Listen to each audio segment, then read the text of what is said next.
Ben voilà, ça a au moins le mérite de planter le décor. Bonjour, bienvenue sur ma chaîne YouTube PPWorld pour un petit débrief comme ça de la keynote d'Apple. Donc moi je vais laisser de côté toute la partie iPhone. Puis il y a des gens qui le font vachement bien dans cette profession, qui sont capables de parler d'iPhone pendant des heures. Idem pour les montres, ça c'est leur boulot, ils font ça super bien. Ma passion personnellement, ce ne sont pas les montres, c'est pas vraiment les smartphones, c'est plutôt ce que vous avez devant vous. Donc tout ce qui fait de l'audio, si les téléviseurs, tout ça, c'est merveilleux.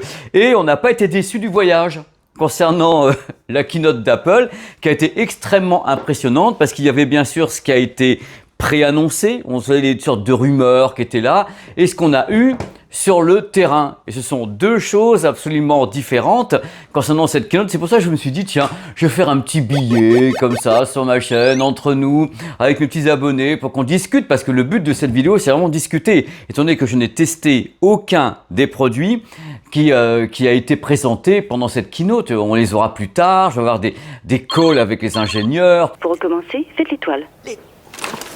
Faites l'étoile sur le clavier. Non, mais fallait le dire ça. Pour comprendre pourquoi et pourquoi pas. Donc il y a plusieurs trucs qui se sont passés. Numéro 1, quelles furent les rumeurs avant la keynote? C'est tout simple, les rumeurs c'était AirPods. AirPods, pas les pros, non, les AirPods classiques, donc voilà, ceux qui n'ont pas donc les petits embouts à l'intérieur. On ne sait pas si c'était un ou deux modèles, mais AirPods c'était sûr. Deuxième rumeur, le truc extraterrestre qui a fait trembler Hollywood ainsi que tous les univers connus, et même méconnus, le casque AirPods Max. Il a 4 ans. Vous vous en rendez peut-être pas compte, mais il a 4 ans. La vidéo test, elle a 4 ans. Donc je me suis dit, au bout de 4 ans quand même, pour faire un petit effort, un truc pour le revamper, si je puis dire. Donc c'était une des rumeurs. Troisième rumeur à laquelle je ne croyais pas du tout, il s'agit du HomePod. Le HomePod arriverait peut-être façon Amazon Echo avec un écran. Moi, j'y croyais pas trop. Alors du coup, la keynote a eu lieu. On a commencé avec les watch, on est monté un petit peu en puissance, c'est arrivé l'audio. Alors l'audio, bien sûr, sont arrivés en premier les AirPods 4. Il y a donc deux modèles. Un modèle qui n'a pas de réduction de bruit numérique, et un modèle qui a une réduction de bruit numérique, ce qui est, d'après Apple, une première. Alors je m'explique, vous savez mon sourire à chaque fois, vous dites, oh là, qu'est-ce qui va sortir, il m'a envoyé un missile, l'autre. Alors, il faut savoir que ce qu'on appelle l'open fit, donc les AirPods classiques, ça veut dire que c'est entre guillemets un design ouvert. Il n'y a pas d'embout, ça ne pénètre pas à l'intérieur de votre conduit auditif, ça se positionne devant. C'est-à-dire que si c'est mal fait, on entend tout ce qu'il y a dehors, plus ce qui est placé devant l'entrée du canal auditif. C'est le problème de ce qu'on appelle les open fit, donc les designs ouverts, c'est qu'on a du mal à se dire qu'on peut installer une véritable réduction de bruit numérique, sachant que les modèles Pro ont justement un embout, donc c'est facile, on introduit comme ça un tout petit peu dans l'oreille, on bouche, on fait ce qu'on appelle l'isolation passive. Donc après, c'est plus facile de se dire isolation passive plus réduction de bruit numérique, et on coupe le son, on fait tout ce qu'on peut. Mais là, avec donc l'open fit, les bestioles qui sont ici, c'est plus compliqué de se dire ça. Stop, regardez maintenant ce que je vous mets à l'écran. Regardez cette magnifique slide dans laquelle Apple dit que c'est la première fois qu'on peut autoriser une réduction de bruit numérique sur un modèle qui est dit ouvert, open fit. Alors c'est peut-être une première pour eux, pour les petits loulous à Cupertino, mais c'est pas la première dans l'industrie. Regardez sur la chaîne, il y a 4 ans, j'ai testé des Huawei, je crois que c'est les FreeBuds 3, qui sont des modèles open fit, donc ouverts, avec réduction de bruit. C'était il y a 4 ans, mais je crois que Apple a un peu oublié ça, voilà. Mais c'est peut-être la première fois que ça marche. Je sais pas, j'ai pas testé. Pour commencer, on va parler des caractéristiques techniques communes des AirPods 4, que ce soit la version classique ou la version avec réduction de bruit numérique. Premier point, le design. Il a fallu revoir un petit peu ça quand même, à revoir la copie, parce que le design, si on se dit qu'on veut faire un petit peu de réduction de bruit numérique avec un truc qui est open fit, donc carrément design ouvert, il faut s'arranger pour qu'il se positionne au mieux à l'entrée de votre canal auditif, parce que du coup il n'y a pas d'embout, enfin officiellement il n'y a pas d'embout, donc il faut faire en sorte que ça arrive mieux, que ça tienne bien surtout, parce que le problème de ce qui n'est pas maintenu avec un embout, c'est que on ne sait jamais ce qui peut arriver, ça peut se casser la figure. Donc déjà ils ont travaillé le design, revu et corrigé, ils ont essayé sur des milliers de personnes, il y a plein de trucs sur le dossier de presse, j'étais là, j'étais étourdi moi, vous savez, avec le dossier de presse Apple, je suis là, oh là, qu'est-ce qu'ils font fort. Derrière le design, il y a une nouvelle architecture acoustique. Donc avec une nouvelle chambre acoustique et un nouvel haut-parleur, visiblement. Tout est conçu par Apple. Ils ont dit voilà, c'est nous, comme pour Pépère qui est ici, c'est nous, on a conçu nous-mêmes et tout. Donc voilà, nouvelle architecture, nouvel haut-parleur. La puce à bord, le cerveau. Il y a 2 micros qui sont placés à bord qui font du beamforming, c'est-à-dire le beamforming, c'est pour avoir votre voix quand vous parlez. Hein. Le truc, c'est qu'ils sont là, vous parlez, donc il faut que les micros aillent vers vous, font du beamforming. Donc c'est ce qu'il y a à bord. Les 2 modèles AirPods 4 sont compatibles avec l'audio spatial. Donc l'audio spatial de Dolby, d'Apple Music, avec la captation du mouvement de la tête. C'est-à-dire que c'est audio spatial et vous bougez votre tête à l'intérieur de votre univers sonore. Je le fais bien, hein. L'audio spatial, c'est parce que Apple ne veut pas dire que c'est du Dolby. Donc c'est du Dolby Atmos sur Apple Music et vous avez donc le son spatialisé, ce qu'on appelle en binaural, avec le mouvement de la tête. Mais avec des films, ça fonctionne aussi. Hein. Vous êtes là, vous êtes, oh là là, c'est incroyable. Donc audio spatial sur les 2 modèles de AirPods 4. La suite, c'est l'endurance. 5 heures. 5 heures sur les 2 modèles avec un boîtier de charge USB-C. Voilà, on y arrive, USB-C.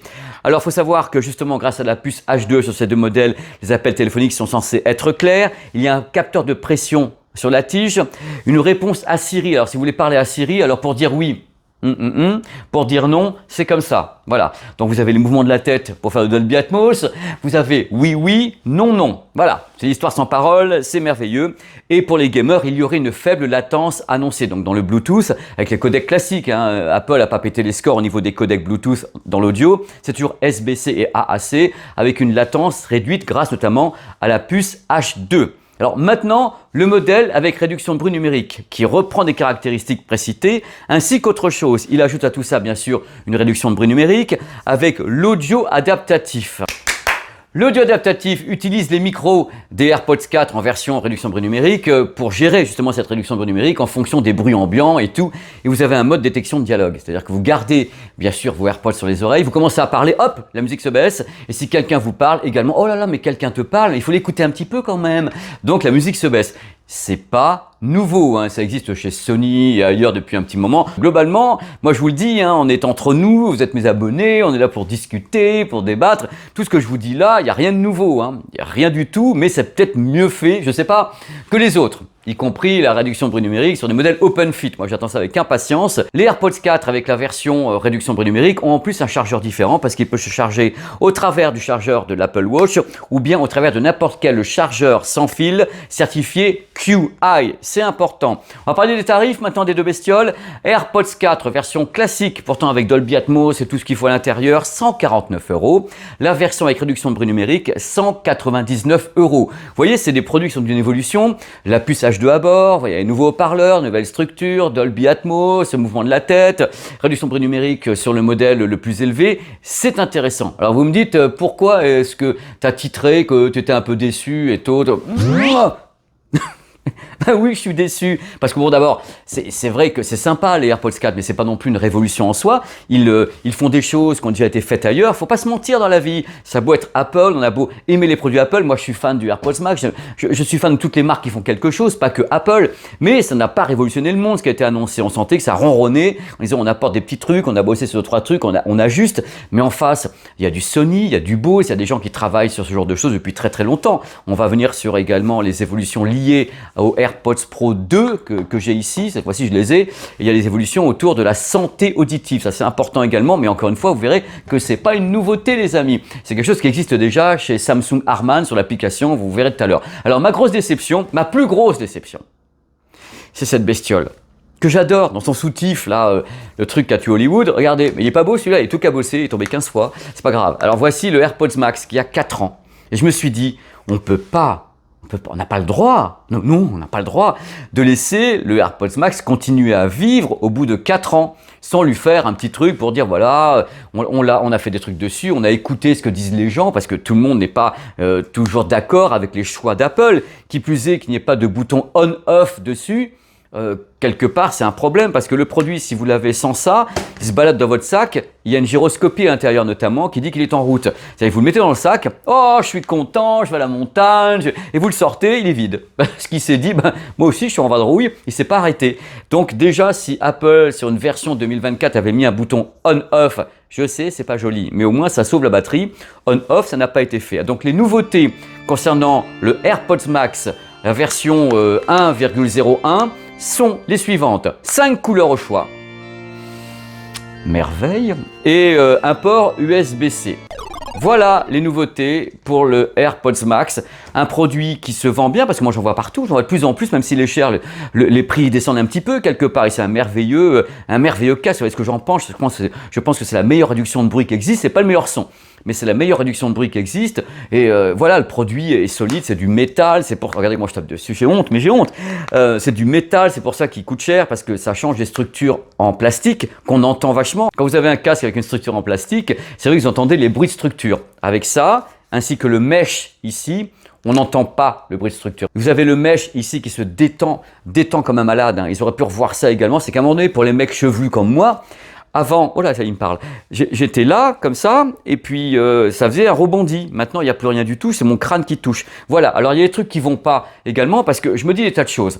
La puce qui est sur celui-ci, la puce, c'est encore la H1. Ils ont la puce H1 qui a 4 ans qui est dessus. Ils sont même pas dit qu'ils vont mettre la H2. Ce qui signifie que le AirPods Max qui a 4 ans oublie des tas de fonctions qui sont maintenant présentes sur les autres produits. À commencer par l'audio adaptatif, c'est-à-dire qu'en effet, l'audio adaptatif qui s'adapte par rapport à ce qu'il y a autour de soi, il l'a pas. Optimisation des dialogues, il l'a pas non plus. Il est resté sur un Bluetooth en 5.0, alors que les nouveaux sont déjà en Bluetooth 5.3 qui est plus stable. Donc, je pense que c'est carrément scandaleux. Le produit est resté figé dans le temps, 4 ans avant, dans le formol, le truc, c'est Hibernatus.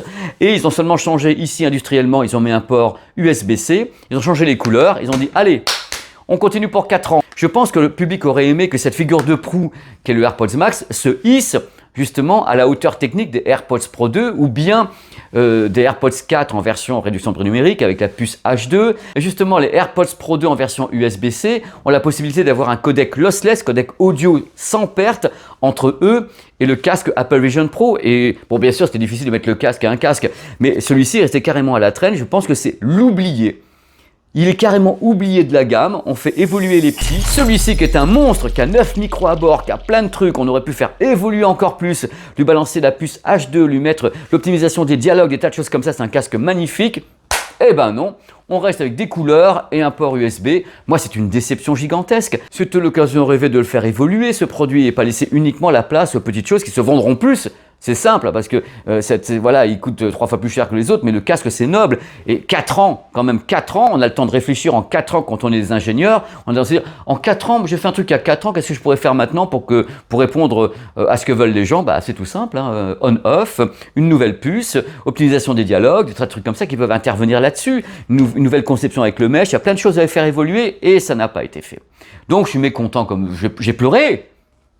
Moi. J'étais avec Arnaud à Frandroid avec toute la team, j'étais en live. D'abord j'ai crié quand je l'ai vu arriver et 2 secondes après j'étais en larmes avec ma boîte de Kleenex en disant j'ai envie de canner et tout. J'étais pas content.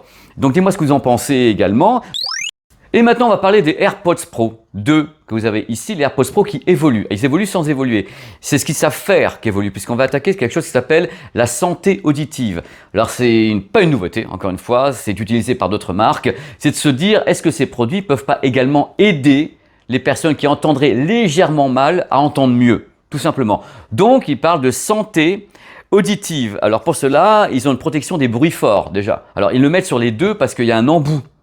Donc protection des bruits forts, s'il y a des bruits forts, hop, ça protège, ça baisse le son extérieur, ça active obligatoirement la réduction de bruit numérique pour pas avoir des bruits forts, ce qu'on appelle le blast audio qui peut vous péter les tympans. Moi quand je vais au concert soit avec des bouchons anti-bruit, soit avec ça.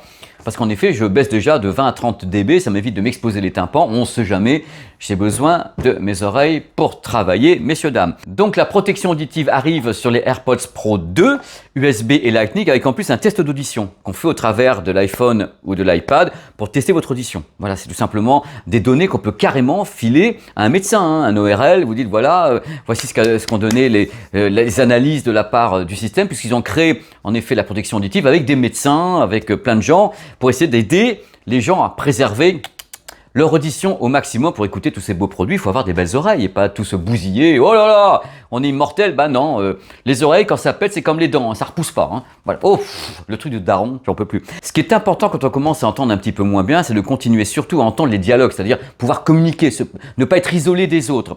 Donc le premier truc que va faire le produit quand il va analyser avec ses micros ce qu'il y a autour, il va optimiser les dialogues. Ça existe chez Samsung également, Harman, donc Harman Samsung, et je crois chez Sony, c'est un truc qui détecte un peu les dialogues, qui les fait monter de 10%, 20%, mais c'est une aide à l'audition qui est assez sympa puisque l'IA peut également essayer de détecter les dialogues et les mettre en avant pour la personne qui aurait des légères pertes d'audition. Attention, ce n'est pas une prothèse auditive, on ne peut pas tout compenser, mais déjà on peut améliorer certains points et c'est le but justement de cette santé auditive qui arrive sur des produits comme ça, qu'après tout on met dans les oreilles, donc pourquoi ne pas essayer d'optimiser ce que les gens peuvent entendre au travers d'un mode transparent évolué, parce que le produit, les AirPods 4 donc version ANC ont également un mode transparent, ce qui est normal pour tous ces produits. Et on peut également utiliser un audiogramme, donc l'analyse de votre audition faite par un professionnel et l'importer dans l'application pour gérer ce produit, c'est-à-dire vraiment avec des données scientifiques de tous les côtés.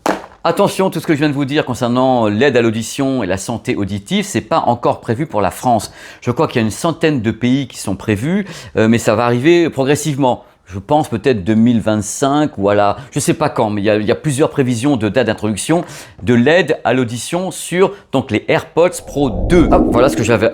Non. Voilà ce que j'avais à vous dire. Ah, pas vraiment. J'ai pas encore abordé rapidement le cas du HomePod. J'aurais été surpris que le HomePod se pointe là. Le HomePod avec un écran, donc façon Amazon Echo.